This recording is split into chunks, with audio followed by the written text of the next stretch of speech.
बच्चों इसे बाद में बताएंगे। ये होगा कोस इनवर्स √3/2 इक्वल्स टू में किसके मान लिया बच्चे मैंने, जैसे y के।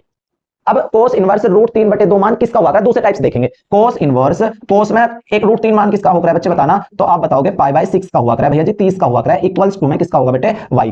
तो कोस टू कोस कट जाएगा बच्चों, फिर बच्चों कोस से कोस कटेगा, तो y की वैल्यू आप लोगों की आ रही होगी π/6। और ये क्या रहा होगा बच्चे, बच्चों थोड़ा सा इसमें देखना बच्चे, थोड़ा सा इसमें बस बच्चों, इसमें जो है वैल्यू कोस में -1/2 आ रही है, तो वो किसके बराबर लिखेंगे बच्चों, इसे x के बराबर लेट कर लूंगा। अब क्या होगा बच्चों, कोसेक में -1/2 बच्चे, माइनस के जो 1/2 होगी वो क्या 1/2 की वैल्यू होगी, 30 की वैल्यू होगी, 60 की वैल्यू होगी, हाँ 60 की होगी, पर बच्चों माइनस आ रहा, जब माइनस को बाहर निकालूंगा तो पाई में से घटा के लिखूंगा बेटे ऐसे, कोस इनवर्स 1/2। अब सही होगा बच्चे। अब क्या सब में से घटाना, नहीं बच्चों, एक तो हमें कोस याद रखना होगा, एक कोट याद रखना होगा और एक सेक याद रखना होगा। कौन कौन याद रखेंगे, अगर बीच में माइनस आ रहा है तो माइनस निकालने के लिए पाई लगाएंगे बच्चों, ध्यान रखना। तो ये होगा बच्चों पाई माइनस कोस, कोस में 1/2 मान किसका हुआ है, तो आप बताओगे 60 का हुआ है, और 60 को लिखता हूं कोस π/3 बराबर क्या होगा मेरे से x होगा। फिर बच्चों कोस से कोस कटेगा, तो पाई माइनस के π/3 इक्वल्स टू में कितना आ रहा होगा बच्चे, x आ रहा होगा। इसके नीचे 1 लगूंगा, 3 बन जा 3, 3 की पाई में करूंगा तो कितना हो जाएगा 3 पाई, और पाई की 1 में करूंगा तो 1 पाई, इक्वल्स टू में x बराबर 2 π/3 आंसर आ रहा होगा। बड़ा बेहतरीन, बड़ा शानदार, बड़ा जबरदस्त आंसर आया होगा। और बच्चों आप लोगों का आंसर शीट में मिलाकर देखना बच्चों, यही आ रहा होगा बच्चों, x की वैल्यू 2 π/3 आ रही होगी बच्चों, आंसर आएगा बच्चों। बस याद रखना बच्चों, याद रखना कोस की वैल्यू जब भी